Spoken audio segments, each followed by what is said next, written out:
So what's your story, and especially what's your story as it relates to Jesus? What difference does Jesus make in your life? I hope you have an answer for that. And if you don't have an immediate answer, maybe this morning can help you with that, because the whole point of our rooted focus, whether you're in a rooted group or whether you're just taking in the messages that we're sharing each Sunday morning, the point of growing roots deep is so that fruit can result above the surface, just the way that spring's breaking out finally all around us with flowering shrubs and trees. Hopefully all this goodness that we discover about God as we drive deep with Him is going to erupt above the surface and outside the church family among people who don't know God but who need to, and you're the one that could introduce Him to them because you got a story to tell. There's a wonderful story. Well, there's lots of them, actually, but a wonderful story we're going to focus on today about Jesus. It's recorded by one historian. His name is Luke, and it's in the 8th chapter of his history of Jesus. And Jesus and his disciples, the 12, they went everywhere together, and they were sailing in a boat across the Sea of Galilee. Actually, the Sea of Galilee is more of a big lake. But they were going across, and they arrived on shore in a region known as the Gerasenes. And Jesus stepped on shore, and immediately he was met by a demon-possessed man from the town. For a long time, this man had not worn clothes or lived in a house. He was just running the countryside buck naked, shouting. And he came. Well, he had lived in the tombs. He couldn't even live in town. He was out in the cemetery living. Scary, scary guy. And when he saw Jesus, he cried out and fell at his feet, shouting at the top of his voice, "What do you want with me, Jesus, Son of the Most High God? I beg you, don't torture me." For Jesus had commanded the impure spirit to come out of the man. Many times it had seized him, and though he was chained hand and foot and kept under guard, he had broken his chains and had been driven by the demon into solitary places. Here was a man with supernatural violence and strength, terrorizing this community. There seems to have been an eruption of outward, flagrant demonic activity when Jesus came. You know, the greatest, the biggest, grandest miracle in the Bible isn't the creation account when God spoke the universe into existence. It isn't the parting of the Red Sea when the Israelites were delivered out of slavery in Egypt. The greatest, the biggest, the best miracle ever recorded is when God invaded time and space. When the creator of this universe became a man and walked among us as a person and lived this exemplary life and died for us as a perfect sacrifice on a Roman cross that somehow paid a necessary price for all of our sin and all of our rebellion. And not only did he die in sacrifice for our sins, but then he predicted and said, "Put me to death, and in 3 days, on the third day, I will come back to life." And he did it. And if you call your shot like that, you are whoever you say you are. And so he is the Son of God, the Son of the living God, came back to life, ascended to heaven, and now he intervenes for us. He intercedes for us. He gives us his Spirit to lead us through life on into eternity with him. That is the greatest miracle that ever took place. And so when that invasion happened, it was Normandy. It was D-Day. God was coming to earth to reclaim the most precious part of his creation, which is you and I, mankind. And Satan threw everything he had at Jesus. There aren't many times you can think of that Satan personally spoke to someone. Usually he's very much in the background doing his mayhem. But when Jesus arrived, he went to him personally and tempted him personally, or tried to get him to stumble and fall, which he didn't. And there seemed to have been more of an explicit occurrence of demonic activity. Because you look in the Old Testament, and you don't find people who are demon-possessed. At least you don't find demons speaking through them. Doesn't occur.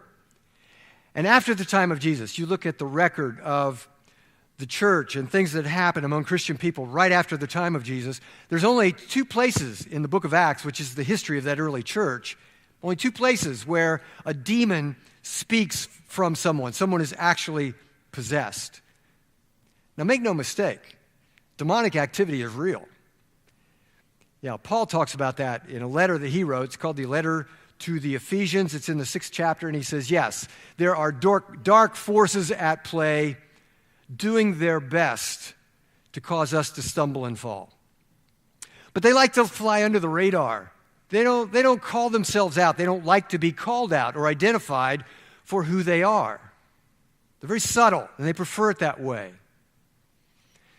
And we play into that. You know, when we come up against explicit evil these days, someone does some horrendous act, goes into a school and takes the lives of innocent children, and we're beside ourselves and we say, what could be going on within a person to compel them to do such a thing? And we give all kinds of explanations except for the real one. We say, oh, well, look at their upbringing, how they were treated as a child by their parents, or it's all because of society and the forces that are in play, and it's actually our fault that people like that do what they do, or they have an illness of some kind, rather than saying, this is unadulterated evil. This is somebody who has given themselves over to the dark side in every way. And that's what you get when you invite Satan into your life in an uncompromising way. That's what happens. And that's what was going on in the life of this man. So when Jesus arrived, the demons were outed. Because when a demon-possessed person would come into contact with Jesus, they were totally aghast. Here they were in the presence of God himself. And so they would declare themselves. First of all, they would confess him. Jesus, Son of the Most High God. And they were terrified to be in his presence because they knew whatever was going to happen next wasn't going to be good. And so, in this account with the demon-possessed man, the boogeyman knew that he had met his match. And a demon is pleading for mercy. Can you imagine? Pleading for mercy from Jesus. And so Jesus asked him, what is your name? Legion, he replied, because many demons had gone into him, and they begged Jesus repeatedly not to order them to go into the abyss. A legion, a Roman legion, was thousands of soldiers. This man was possessed by thousands of demons. Can you imagine the torment and the horror of that? And the abyss, did not want to be cast into the abyss. Well, an abyss is a very dark place. It's like a bottomless pit. And in the Bible record, the abyss is described as the place where demons are sent. It's the abode of demons and of the beast, and they are relegated there by God in a holding place until the time of judgment. And we know that there will be an increase in demonic activity as the end of time draws closer. So they're saying, Jesus, please don't send us there. And what happens next is crazy. When God shows up on earth, crazy stuff happens, and this is crazy. Well, there was a large herd of pigs feeding there on the hillside, and so these demons begged Jesus to let them go into the pigs. And he said, okay, he gave him permission, go into the pigs. And when the demons came out of the man, they went into the pigs, and the herd rushed down the steep bank into the lake, and they were drowned. What a squealing mess that must have been. Mark, a man named Mark, wrote a history of Jesus, and he gives this same account, and he says there were 2,000 of these pigs that were destroyed. Now, the first question you might ask is, what was a herd of pigs doing in the land of Israel? Since pigs were on the contaminated list, Hebrew people were not allowed to keep or consume pigs. Well, this region that Jesus was in was an area known as the Decapolis. It means 10 cities. And these were cities that had been established by the Greeks and the Romans that were nerve centers for the empire. And so this was an area that was populated predominantly by Gentile people. And Gentile people have no problem with pigs. And so there was a herd of pigs here in this region. And this man that he was dealing with more than likely was a Gentile.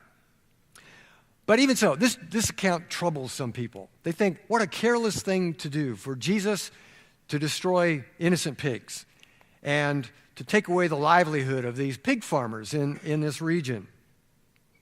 Why would he do that? Well, first of all, we understand why these people asked Jesus to go away. I'm going to give you a spoiler alert here. The people came out from the villages and they said, Jesus, would you please leave? You've created quite enough damage for one day. Yeah, when all those pigs were destroyed, the price of pork bellies soared and there were no pigs anymore to even sell pork bellies. And so, yeah, just please go away, they said to him. But why kill innocent pigs? Well, you know, I was on a website this week. It was a Christian animal ethics website, and they said the most important question we can ask of Jesus is, why would he do this to pigs? That's not the most important question that we can ask of Jesus.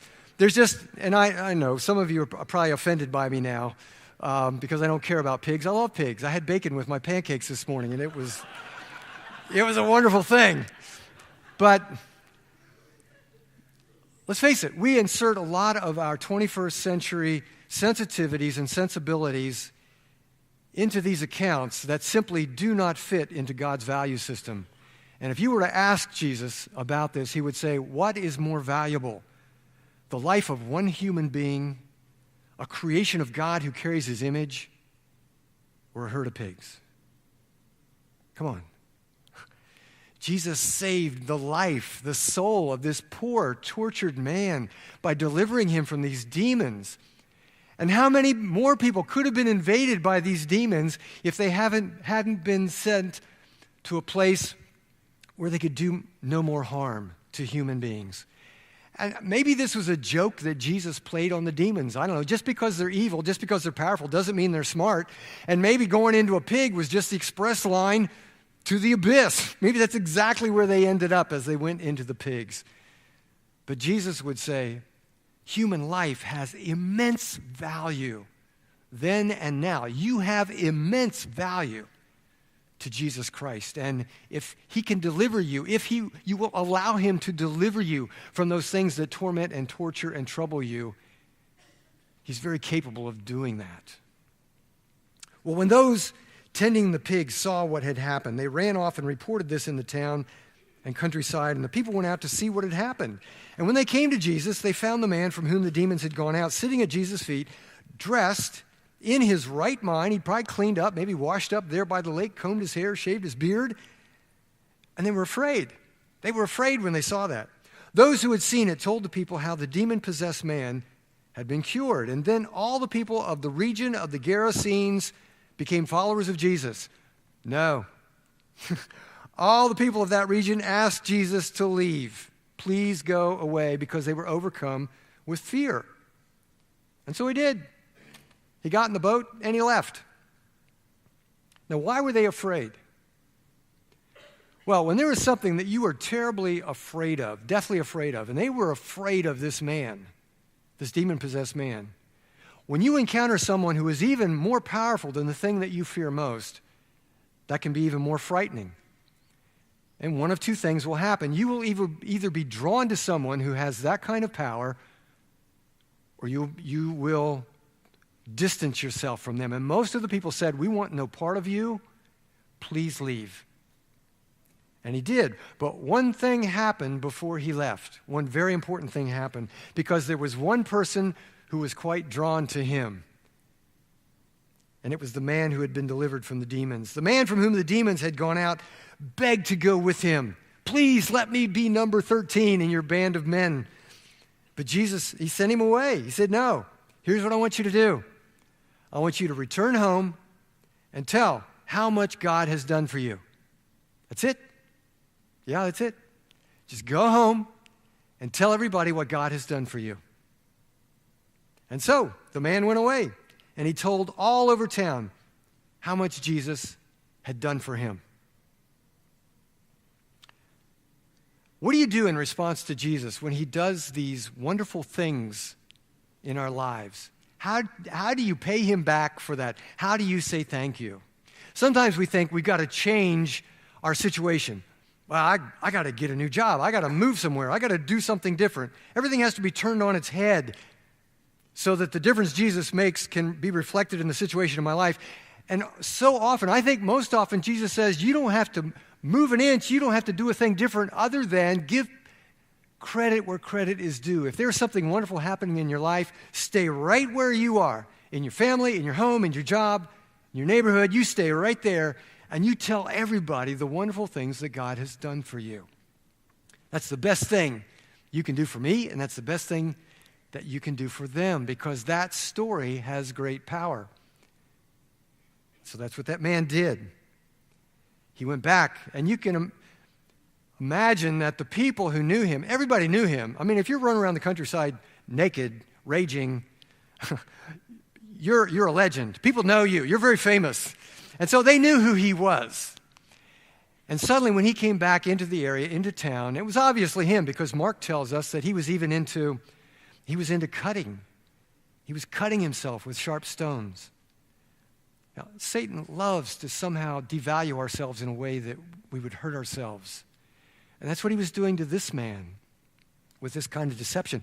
And so he would have been all scarred up, all nicked up. No doubt, this was the man. And yet, look at the difference. His eyes were clear, his mind was clear, his face was full of joy. He was a new person. And they would have gone, this is unbelievable. And he said, yeah, it's because Jesus happened in my life. And who knows how many of these people came to follow Jesus after all of the Christians spilled out of the city of Jerusalem after the day of Pentecost and started talking about who Jesus was and what he had done. How many people in that region said, this is the same Jesus that this man has been talking about. Let's follow him too and see if he can make that difference in our lives. Your story has more power than you know. Your story about Jesus in your life. And as we tell that story, we have an effect on the people around us, the world around us, that really needs help. We are salt, we are light. Those are the metaphors that Jesus uses to describe us. He says, you're salt of the earth. If the salt loses its saltiness, how can it be made salty again? It's no longer good for anything except to be thrown out and trampled underfoot. You're the light of the world. A town built on a hill cannot be hidden. Neither do people light a lamp and put it under a bowl. No, you put it on a stand and it gives light to everyone in the house, and it dispels the darkness. In the same way, you let your light shine before others so that they can see your good deeds, and they will be drawn to God, who has brought light into your life. They will glorify your Father in heaven. Salt has two effects. Physical salt has two effects. It makes things taste better, doesn't it? This food isn't salty enough. Yeah, it brings out the essence of things that we want to enjoy. And it has a preservative quality, especially in Jesus' day, back before the days of preservation. And when we injected things with preservatives, they would inject things or permeate meat, especially, with salt. And you could preserve meat for quite a bit of time and be able to consume it safely because of the way that salt would counteract bacteria. Light, in the same way, scatters darkness. And in a world and in a culture and in a city that's got problems, people who've got problems and they're struggling to find their way through life and find answers to their struggles and the hurts of life, Jesus says, you're the answer. You're salt. You're light. You are the antibiotic for a very sick planet. And so go and tell the good thing that Jesus has done in your life and the difference that he makes. Share who you are. Share who you know. Be salt. Be light. It's the only hope of the world. Jesus has given us that great privilege. He's given us that great responsibility. And we can go out and do all kinds of good, benevolent things day after day. We can feed hungry people. We can give clothing to people who don't have enough. We can build houses for people who don't have homes to live in. cure the sick, on and on it goes, all the good things that we can do. But if we don't insert the good news about Jesus as the one who motivates us and who is the source of all that and who compels us to love and to go, then we have become nothing more than the United Way or the Red Cross. As good as those organizations are, they don't meet people's deepest needs. And the deepest need of every human being is to know God. And the only way that we can know God is through his Son, Jesus Christ.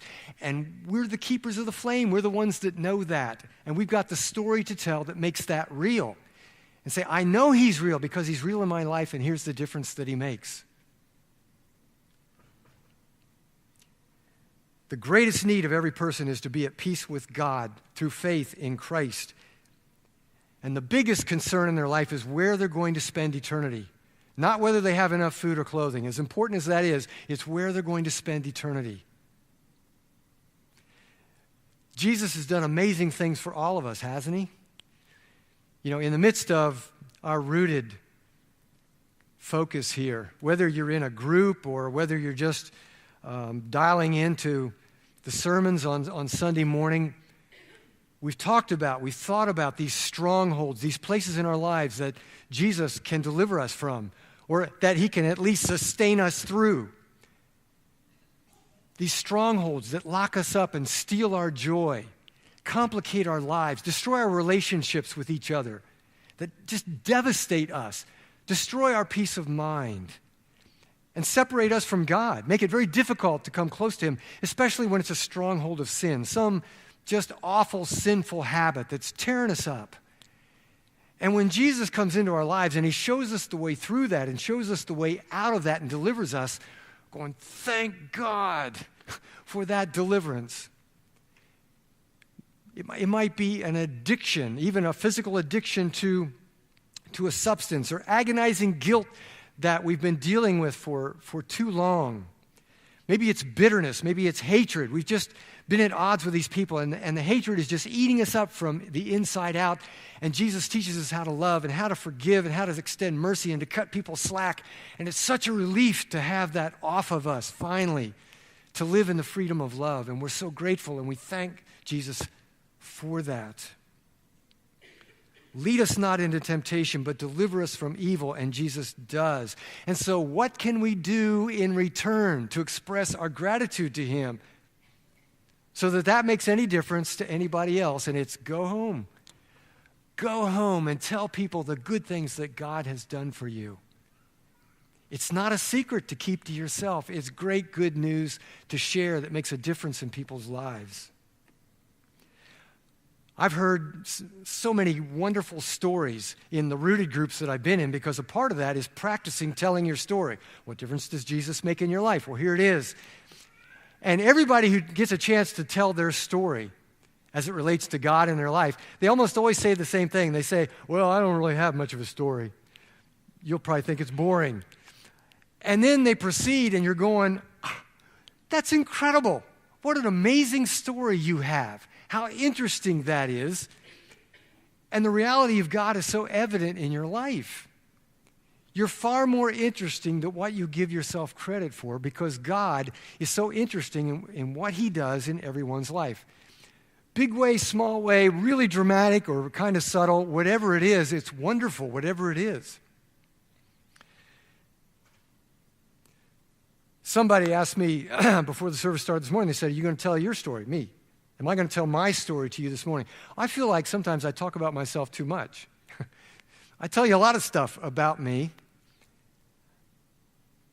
but the goodness of God is an overwhelming thing in my life, and it hasn't all been sweetness and light. It isn't always just a smooth road in my life. Hasn't been, isn't always, maybe isn't now.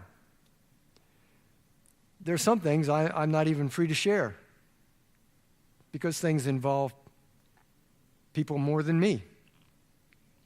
And you have stories like that too. Sometimes you can only go so far in telling a story. But what I know is that God has always come through.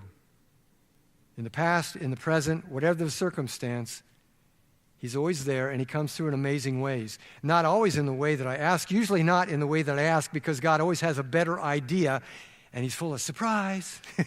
He's got the better idea.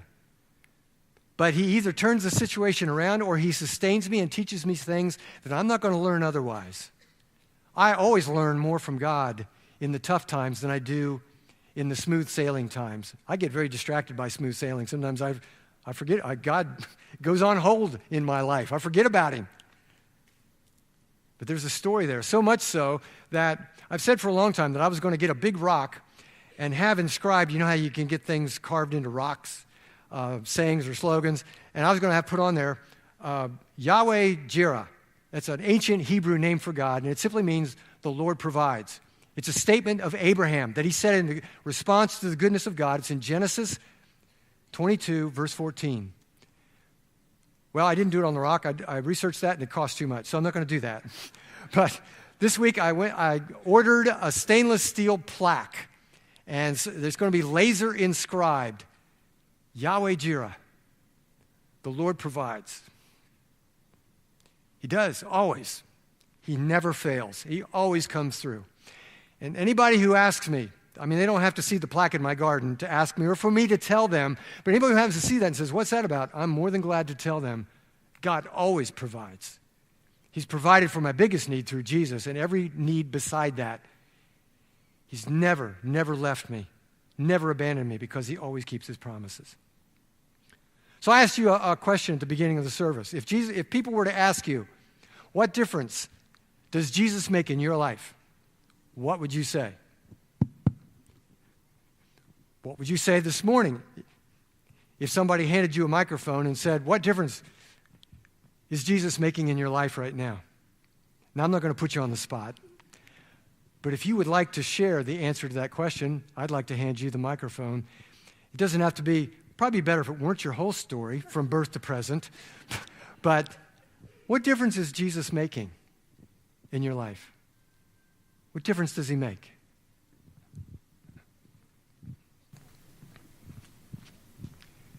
If you'll hold this real close to your chin, we won't get feedback. Jesus has proven faithful. God has, if you ever find yourself in the desert, remind yourself that he brought the Israelites out, and he will bring you out as well. He's worthy of that task. Thank you. Anybody else?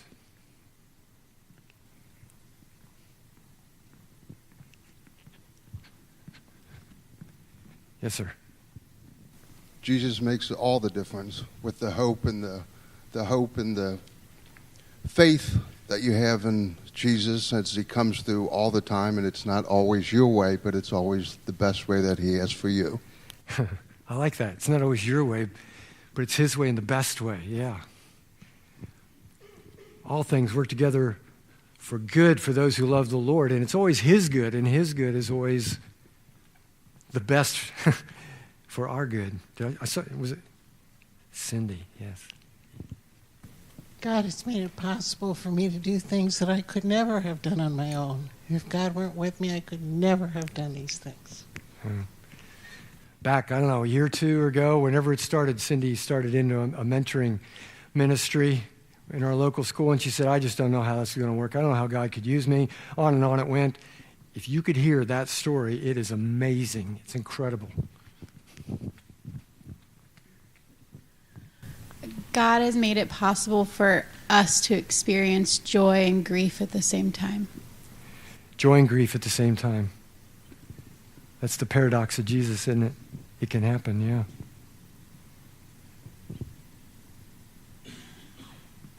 Anybody else? Martin? Sure. God loves you, and God made us good. Only God can make us good, right? Yeah. He took this bad man and made him good, for sure. Anybody else?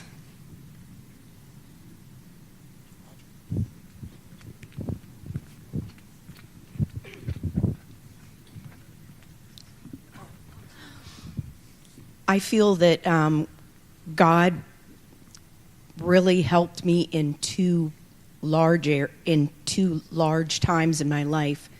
First of all, as a teenager, he may have actually driven a demon out of me because I was pretty much a demon. And then when I was later in life stuck in a foreign country without any family, nobody that I knew, God provided in very large ways, financially, with many friends, with many Christians, and a wonderful church. Yeah, thanks. As much as I enjoy this life, my acceptance of Jesus Christ and what he did for me assures me that this is just the beginning. Yeah.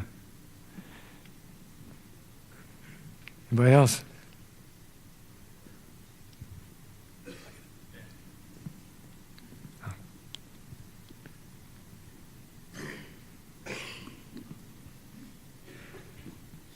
God gives me hope even when it seems like there's none. Pedro? God has helped with strength for forgiveness. When I was 11 years old, that was the Second World War, we fled to Austria from the Balkans, and they took my mother and all the little children, 400, and they disappeared, and we didn't find them. And then my dad traveled on foot all over the country, and he finally found somebody who saw them. He said they were in Czechoslovakia, so God only did that for us, or we would have never found each other, because thousands of people disappeared. So only God and Jesus can do that. Brittany?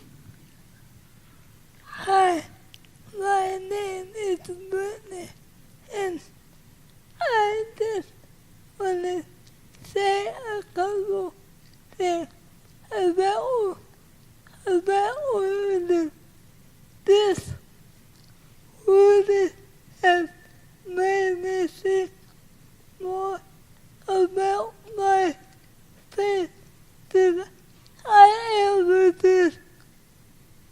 See, when I get stuck in the house,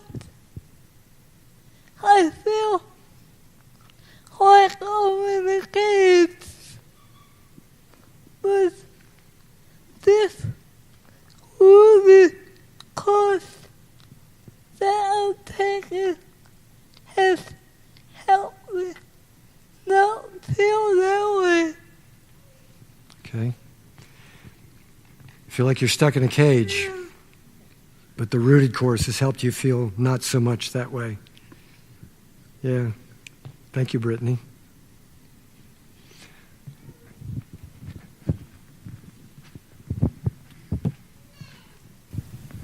That amazing peace that God put in my heart, my mind, and my soul.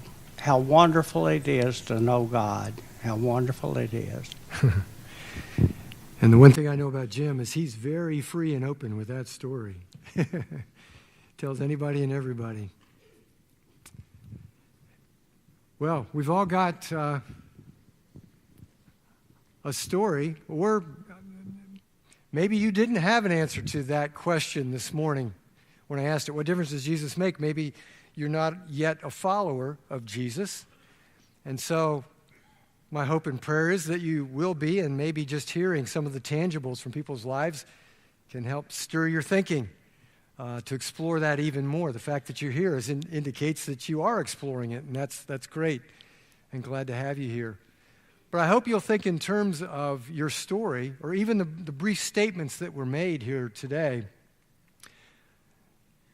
It isn't just something that we can share in a very inspiring way, and thank you, all of you who did. Thank you so much for doing that we can inspire each other with, but exponentially the impact can go up when we share it with someone who doesn't yet know God. So you're capable. You're so capable of doing that, and so much more interesting than you think that you are as far as what God is doing in your life, because it's kind of rare these days for someone to say such a thing to another person.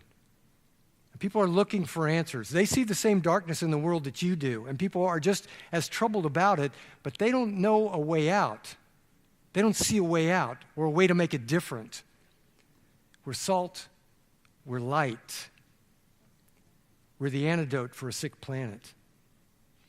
And eventually that can then lead us to be able to tell that most wonderful story, that I had this story because of another story, and it's the story of a God who loves us so much that he gave his son, Jesus Christ. He became a man, lived on this earth, died for us in a sacrificial way that's hard to understand what the need was for that or how that satisfied the need, but we take God at his word that somebody had to die, and God said, I'll be that somebody. I will die for you.